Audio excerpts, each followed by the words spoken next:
Just go lick some salt. The noise fades into the distance. In front of me sits a large mound of salt.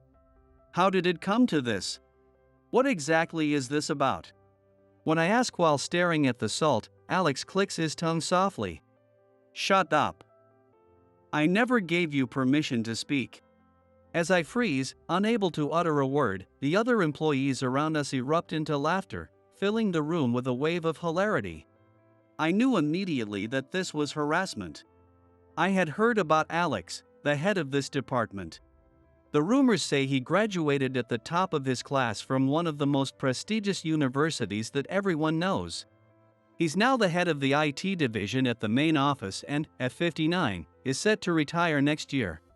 He doesn't look his age, exuding such an overwhelming aura that I couldn't say a word. All I could do was stare at the mountain of salt in front of me. My name is Mark. I turned 50 this year. Here, I'm faced with a big decision. The main office, Sitting in the courtyard of a regional hospital, I mumbled to myself. The person on the phone had congratulated me, calling it a big promotion. Born and raised in the countryside, I spent 5 years at a technical school and 2 more years in an advanced program. Before joining a major company's branch office at 22, I steadily built up my achievements, climbing the ladder to some degree. But now, I was being asked if I'd consider working at the main office. I wasn't particularly interested. I have a loving wife, and our only daughter had just graduated high school and started her first year as a working adult. I don't want much, and I only hope to live a peaceful life with my wife. If I move to the main office, I can't commute from here. It would mean living apart from my family or bringing my wife along. But my wife is currently battling an illness and finds it hard to go out. Of course, in Tokyo, where the main office is, there are plenty of hospitals and doctors. I could easily get a referral to someone who could care for her. Still, moving and transferring hospitals would place a heavy burden on her. When I returned to the hospital room after the call, I saw my wife staring at the curtain fluttering in the wind, probably listening to music through her earphones. My face must have been a mess with all my difficult thoughts because she smiled at me with her usual radiant expression and said, "Chase your dreams." I hadn't said a word yet, but of course, after more than 20 years together, she already knew. I smiled awkwardly, my eyebrows furrowing into a shape of helplessness. I decided to enter this industry back in my 3rd year of technical school. Back then, I had been torn between dropping out to go to university or entering the workforce. I couldn't see any possibilities for my future. I had chosen technical school over a regular high school simply because of its strong job placement rates, a decision I regretted. But in the final hour, I met someone who changed my perspective. That encounter motivated me to push through for 2 more years and finish the advanced program. Yeah. I guess I was lucky to fit so well into the IT industry and make it this far. You think I gave up on success for you? Well, that's not true. It's half right and half wrong. I might seem like a man without ambition now, but when I was younger, I burned with a desire to climb the ladder and earn a position at the main office. But when I married my wife and our daughter was born, I began to value long-term stability over career advancement. A life surrounded by convenient things in Tokyo would be nice, sure. But I wanted my daughter to grow up in a natural environment and enjoy a real childhood. For that reason alone, I stepped off the fast track. But I have no regrets. My daughter grew into a straight-laced young woman, and although my wife fell ill, I've been able to be by her side to care for her. What more could I ask for? That's why this opportunity has me so conflicted.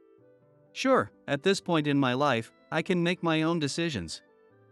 Working at the main office wouldn't be so bad. But still, I'll always put you before my job. This is what I truly felt. What meaning was there in rising up the ranks now? As I mulled over, my wife gently wrapped her hands around mine. She told me not to worry about her and to do what I wanted to do. What I wanted most was simply to be with her. And yet, deep down, There was still a flicker of that ambition. A part of me still longed to aim higher, to reach for something more. All right, I'll tell the director, Mr. Smith, that I'll consider it positively. Just give me a little more time to think.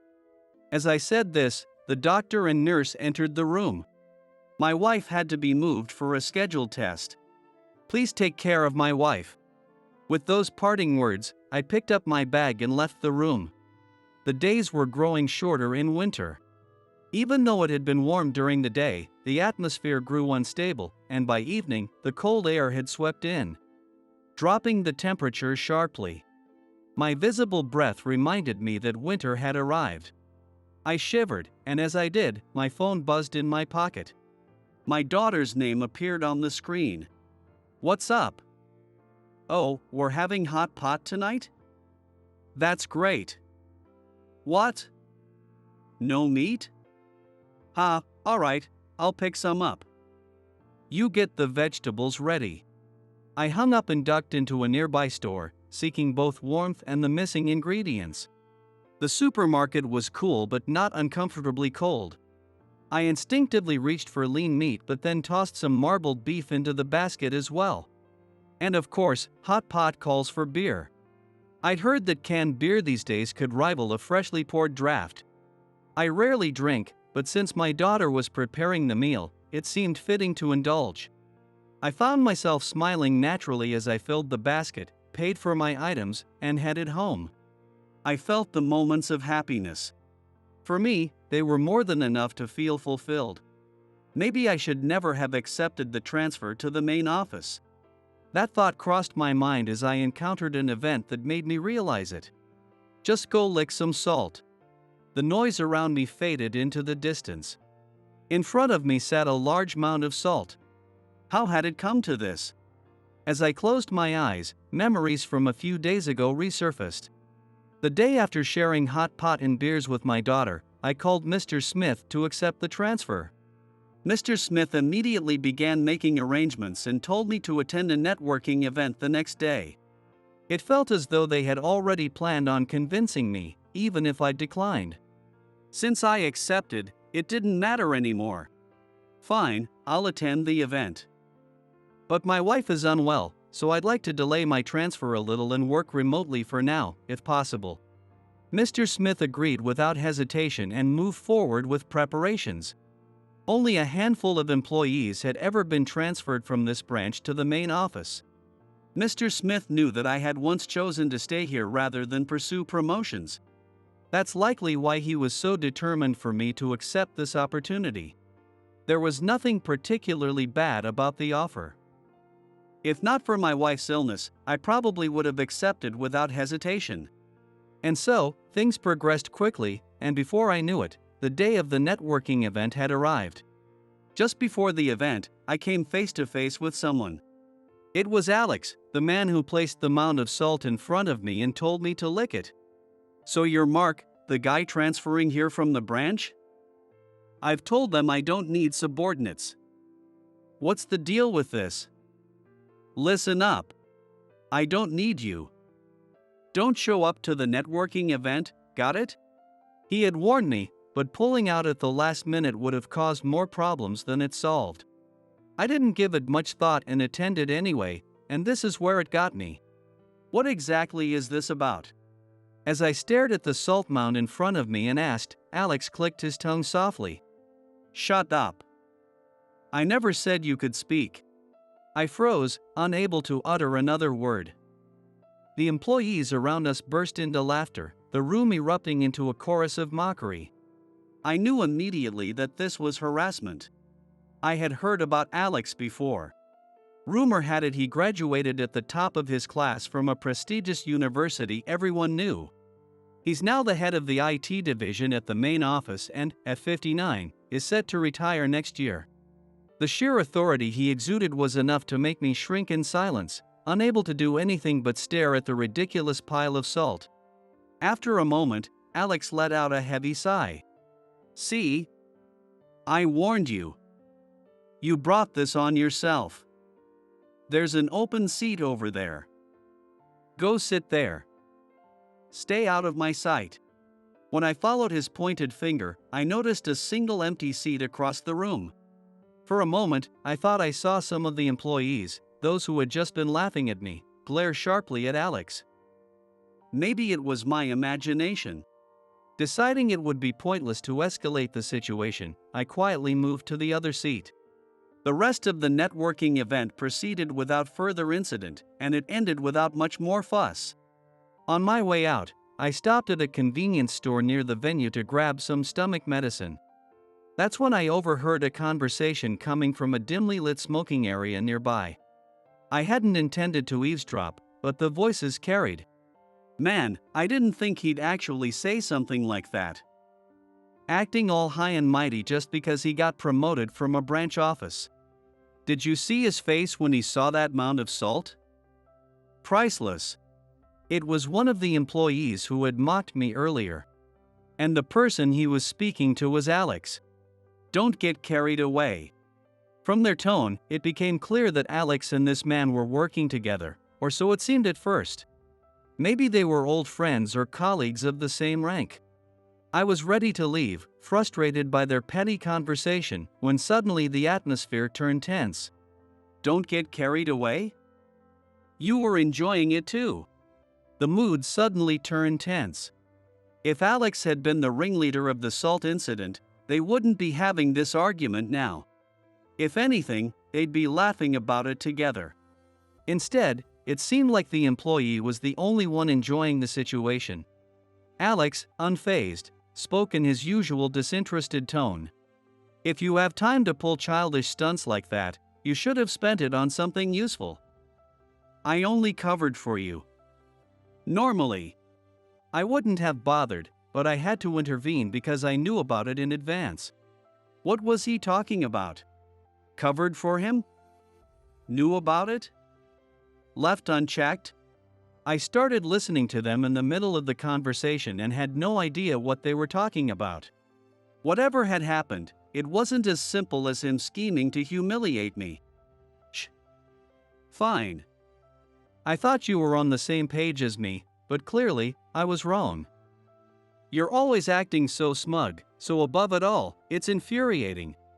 With that, the male employee stubbed out his cigarette in the ashtray and turned sharply on his heel. As he exited the smoking area, his eyes landed on me.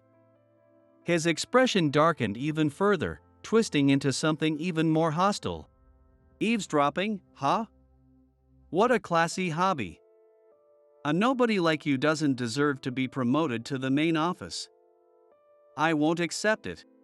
With that, he bumped his shoulder into mine as he passed and stormed off.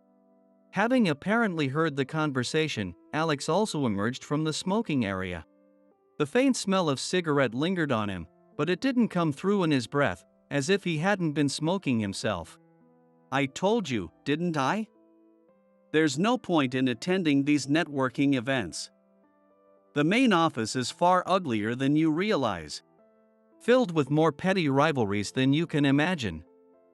I heard you'll be working under me, but staying at the branch office and working remotely. Retire there. I don't want to see you here. With those parting words, Alex walked off in the opposite direction, disappearing into the night. The next day.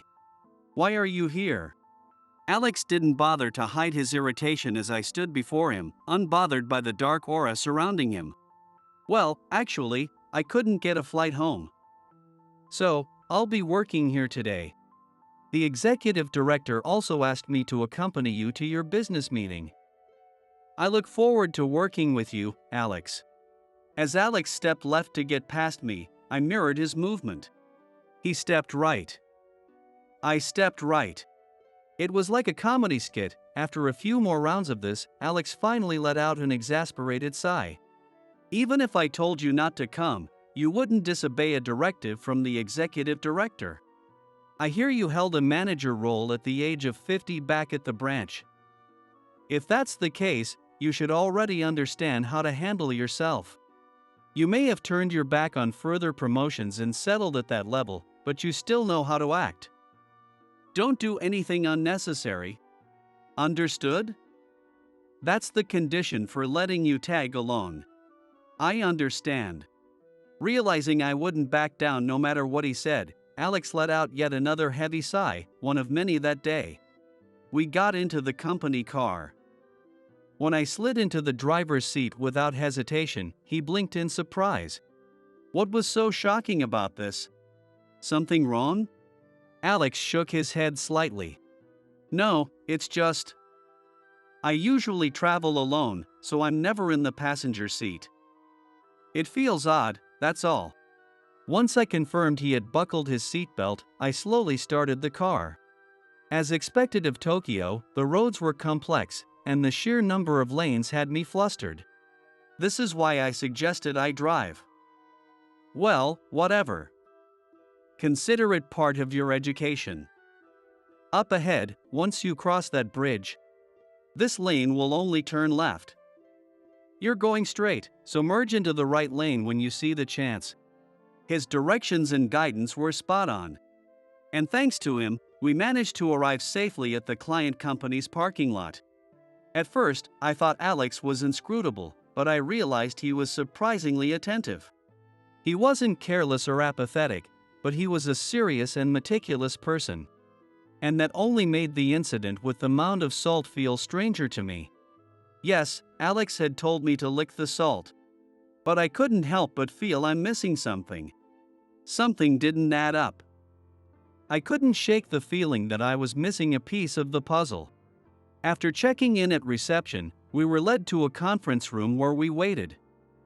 Soon, a representative from the client company appeared. The moment he saw me, his eyes widened in surprise.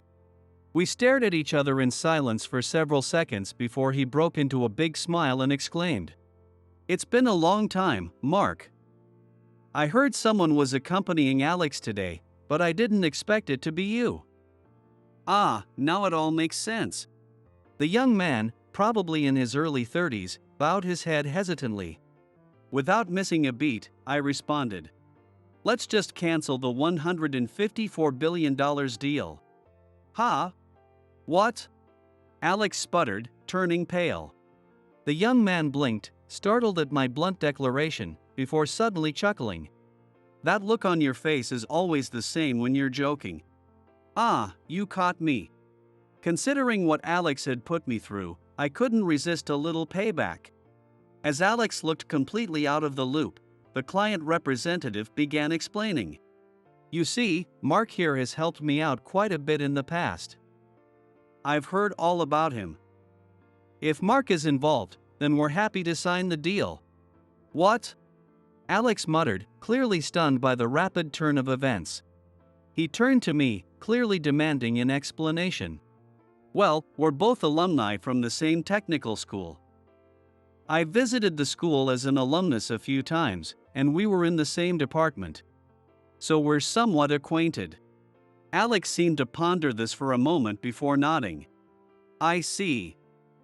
Since we've already explained the details in previous meetings, shall we skip the formalities?" "Of course.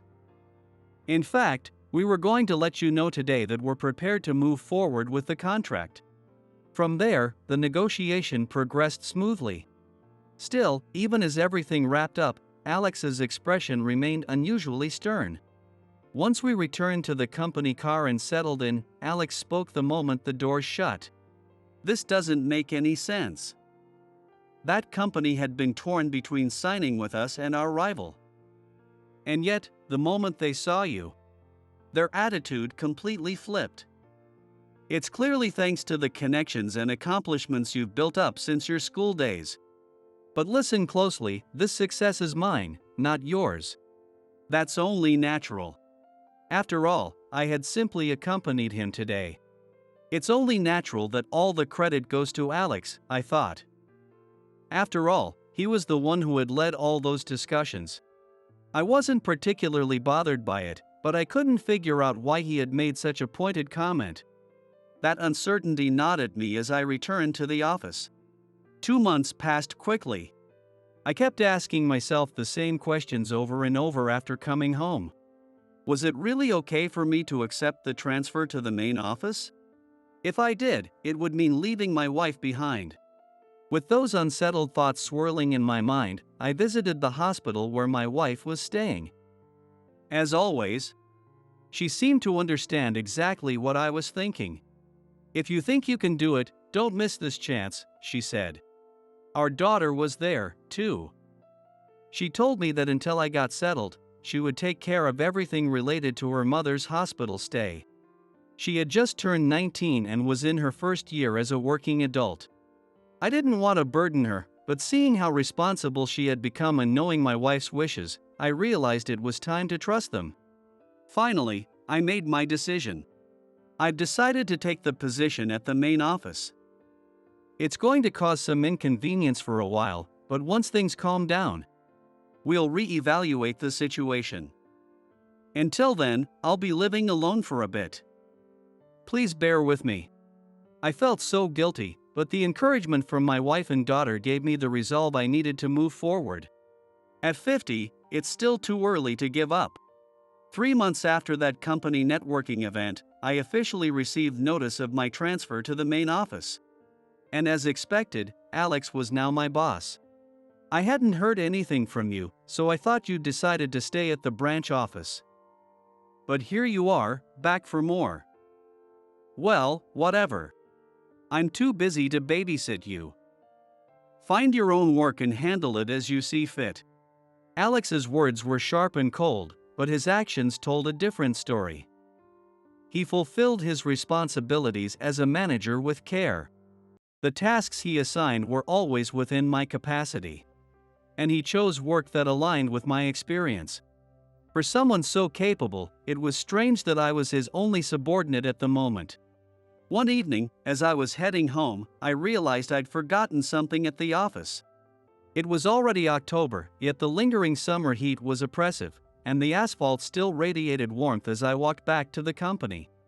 Wiping the sweat from my forehead, I returned to the office and found someone still working alone in the department. It was Alex. "Good evening."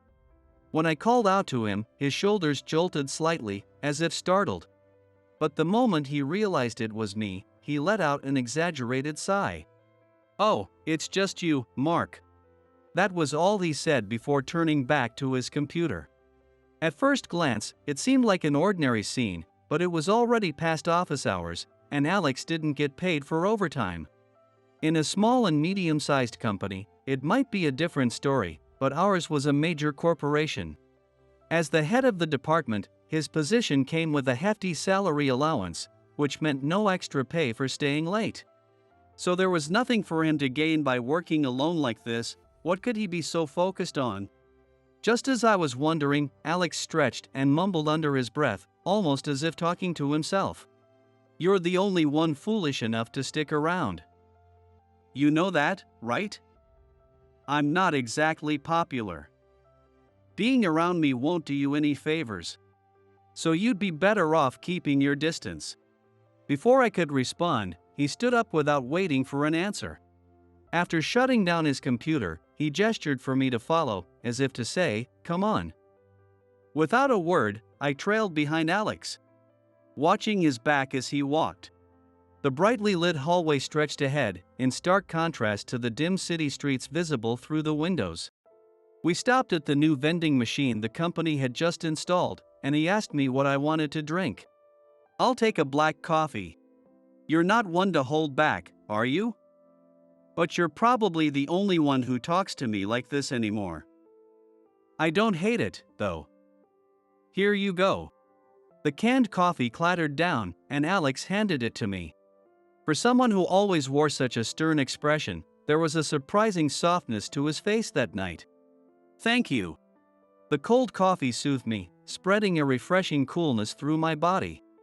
I'd never liked black coffee much when I was younger, but it had grown on me with age. While I was thinking about that, Alex bought himself a bottle of water and drank it. His gaze fixed on the vending machine, and then, as if continuing our earlier conversation, he quietly murmured, almost to himself, "You won't believe this, but everyone who works under me ends up failing. I'm not superstitious, but sometimes I wonder if I'm cursed. Maybe I should go get a purification ritual or something." Caught off guard by his unexpected comment, I froze, unsure of how to respond. Unbothered by my reaction, Alex continued speaking.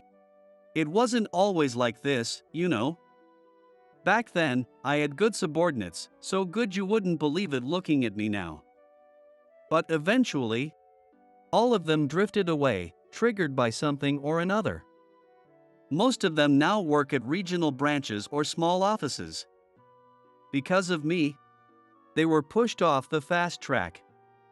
That's why I'm certain you'll break at some point too. A self-deprecating smile crossed his face. What exactly had he gone through to reach his current position? Competition for promotions exists in the branch offices as well, but it's nothing compared to what happens at the main office. I recalled something Alex had said to me not long ago. The main office is a place overflowing with darker, more toxic emotions than you can imagine. He must have fought and clawed his way through that murky, cutthroat environment, believing in his path and pushing forward until he finally reached the position of division head. But at the same time, I couldn't help but feel that he had lost a great deal along the way. Isn't that just how promotions work, though? When someone moves up, someone else inevitably gets left behind. You earned this position because you deserved it. Isn't that right? But Alex shook his head, denying my words. Did I do things that earned me resentment? Yeah, probably. To get this far, I had to outmaneuver my peers and win. That's the truth. But you're different from me.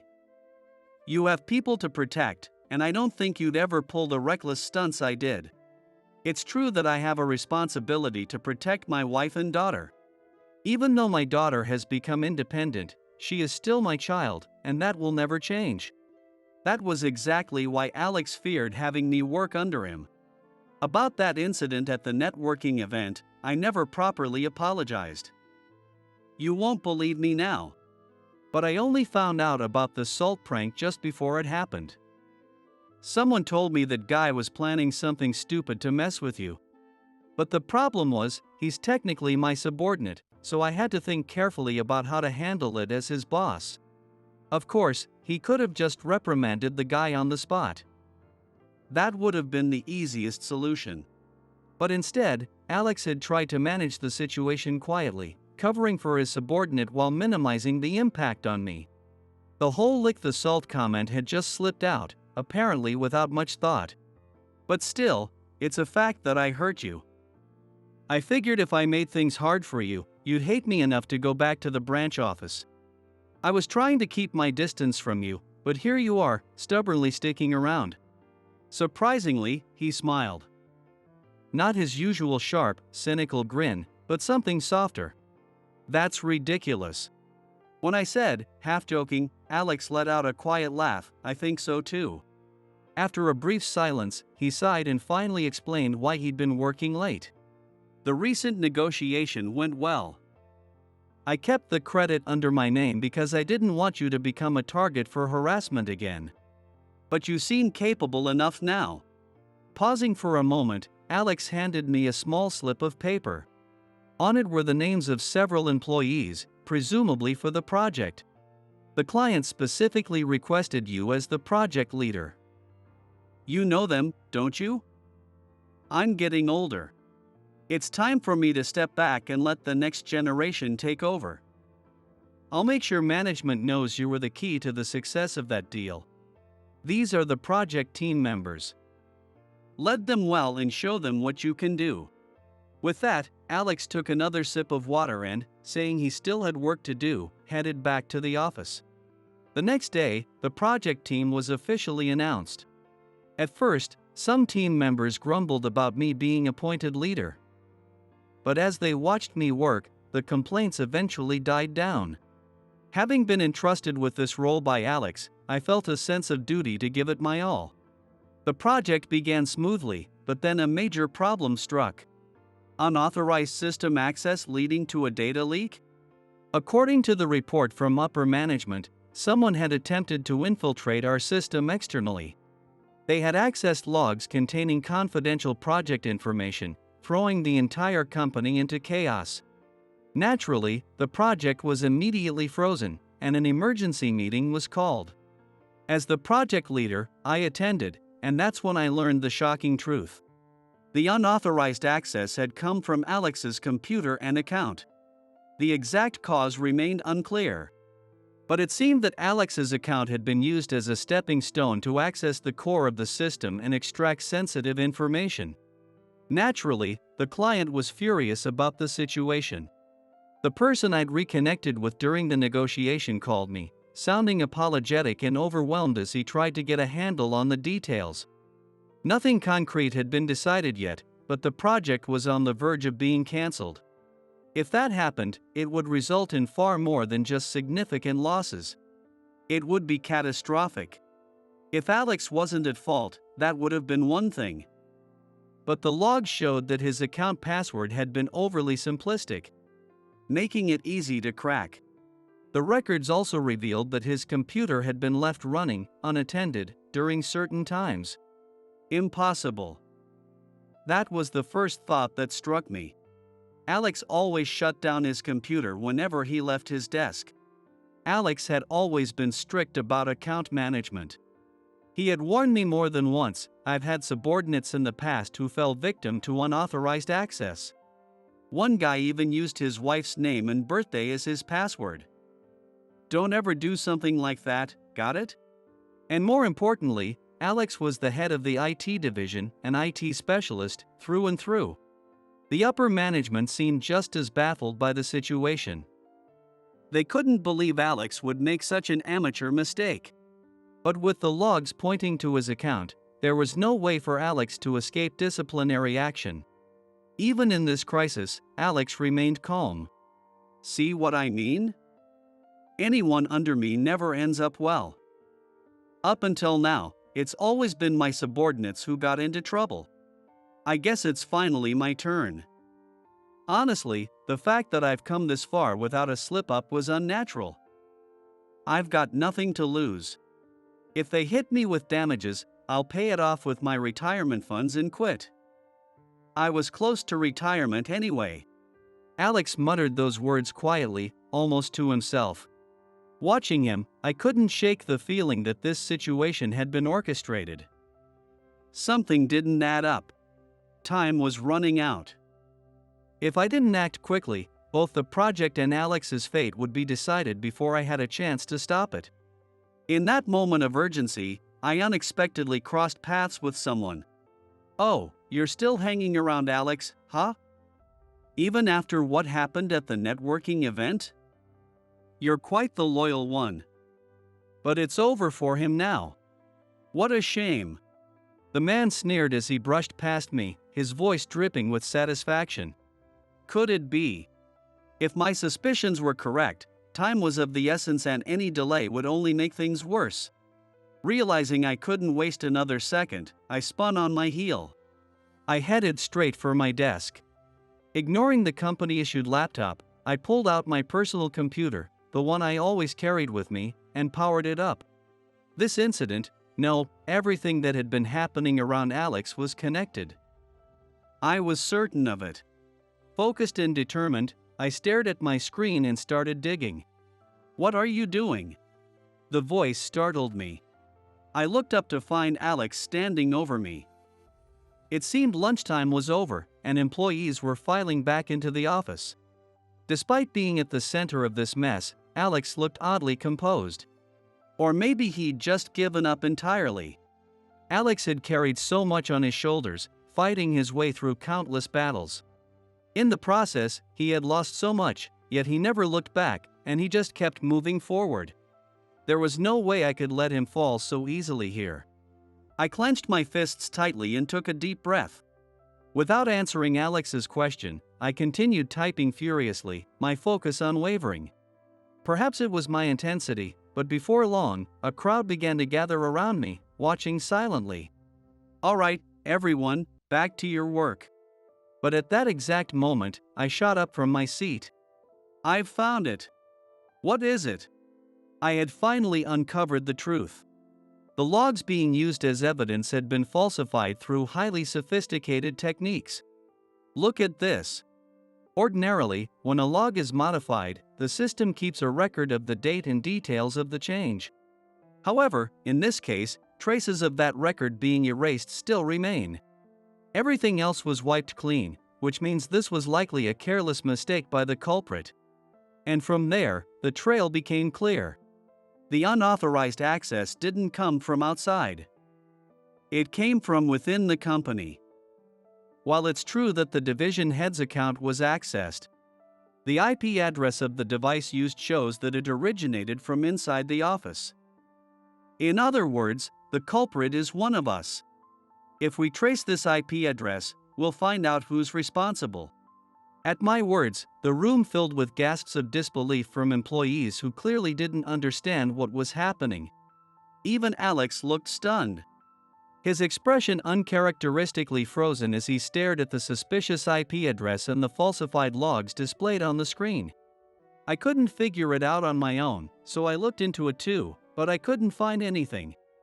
I thought whoever did this was simply more skilled than me. And when the evidence is so clear, there's no fighting it. But I never imagined. It was now clear that Alex had been framed, deliberately set up by someone. And I knew exactly who would be unhappy with this revelation. This is nonsense. Mark's making this up. The voice came from a man I recognized immediately, the same one who had sneered at me earlier. The same one who had been antagonistic toward me from the start. He was visibly shaken, his fists trembling slightly as he tried to compose himself. And then, almost instinctively, he began to hurriedly shut down his laptop, as if trying to hide something. Alex didn't miss a beat. Wait. What did you just hide? Bringing personal computers into this room requires explicit approval. Mark submitted a request beforehand. So that's fine. This is the IT division, after all. We manage the backbone of the company's security.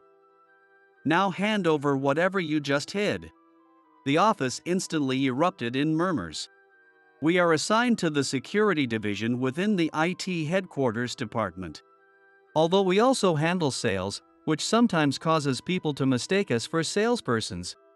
Our primary responsibilities are system development and security management. Because of this, bringing unauthorized devices into the department is strictly prohibited. Even company-issued laptops cannot be brought into this room without prior approval. You realize that your actions are as good as an admission of guilt. Now hand it over. At Alex's sharp order, the man hesitated, his expression contorted with frustration, but eventually, he surrendered the laptop. The IP address confirmed it. The device matched the one that had accessed Alex's account. Given the circumstances, there was no doubt now. He was the culprit. You had to falsify logs with some pretty impressive skills. Why misuse such talent for this? Because of Alex, my career was ruined. The man's angry shout cut over my words. It was clear he held a deep grudge against Alex. The employees who had mocked me before seemed to share his sentiments, having followed this man's lead. Blaming Alex for his own lack of success, he lashed out with completely self-centered anger. I knew I wouldn't get his position even after he retired. So I decided to strike first, pull him down, and make him leave in disgrace. It was nothing but petty, twisted jealousy.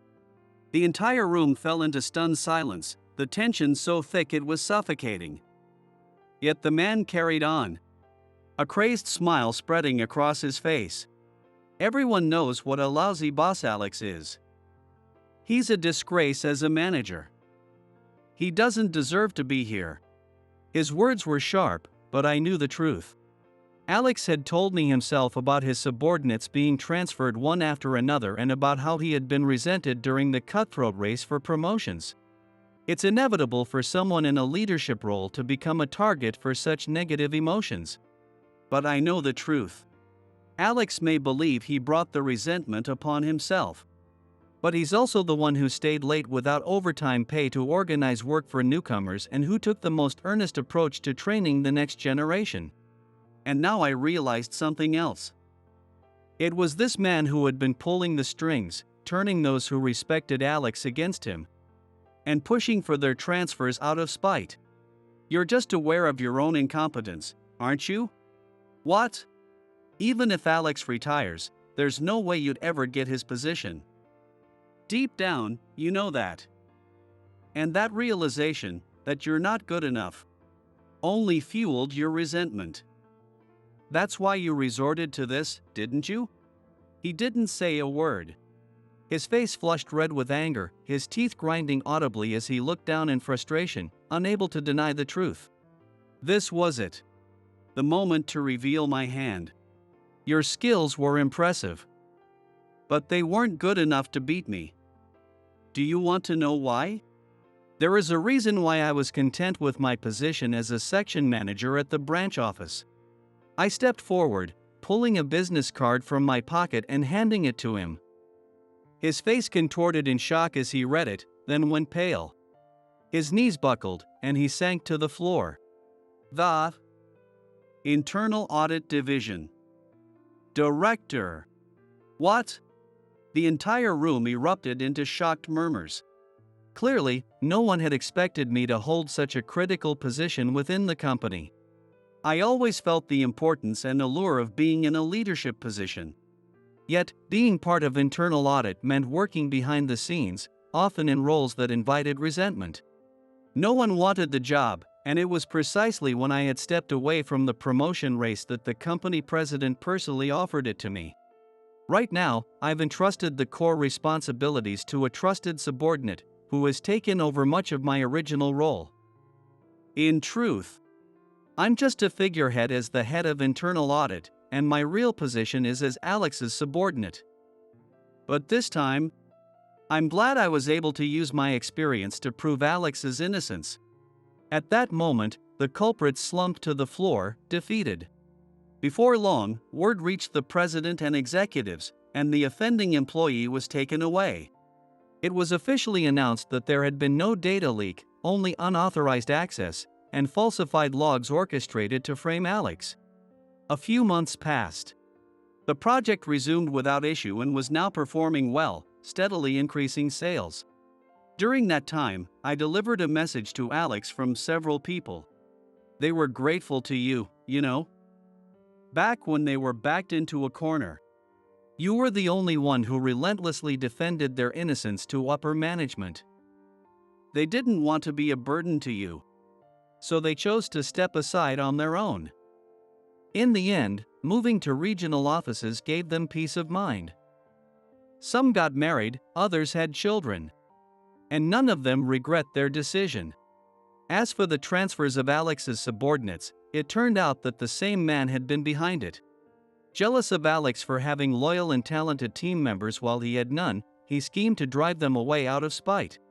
Once the facts were revealed, the company issued an apology to the employees who had been wrongfully transferred. They were even offered positions back at the main office, but they all declined. When I visited them, they all had the same message. It was "Give our regards to Alex." Hearing this, Alex pulled out a handkerchief and quietly dabbed at his eyes. When he asked me why I had helped him, I told him a story from my past. When I was still a student, back in my third year, an external lecturer gave a talk. He said, "Your skills aren't just for yourself, but they can influence those around you. The most important thing is to use your abilities wisely." His words stayed with me. It was a small thing, but it made me reevaluate my career path and my life. That lecturer had been an IT specialist and an excellent salesperson. At the time, I was thinking of leaving my information engineering program. But at the end of his talk, he said, "The first step to success is finding what you're good at and developing it." I couldn't forget those words. So I stuck with security as my specialty and ended up where I am today. I smiled as I finished, and Alex looked at me, his eyes wide with surprise. "I never doubted you. The look in your eyes hasn't changed since back then." I knew there had to be more to this situation, and I was right. The person who inspired my path in life then and now hasn't changed a bit. At that, Alex rubbed his nose, clearly embarrassed. Shortly after, Alex retired, leaving the company amid genuine regret from his peers. Now, he spends his time visiting his former subordinates and reconnecting with them, enjoying a peaceful and well-earned retirement. As for me, perhaps it's time I started a new chapter of my life as well. With the dust settled, my wife finally recovered from her illness, and my daughter, cradling her newborn baby, brought new joy into our lives. At last, I've become a grandfather.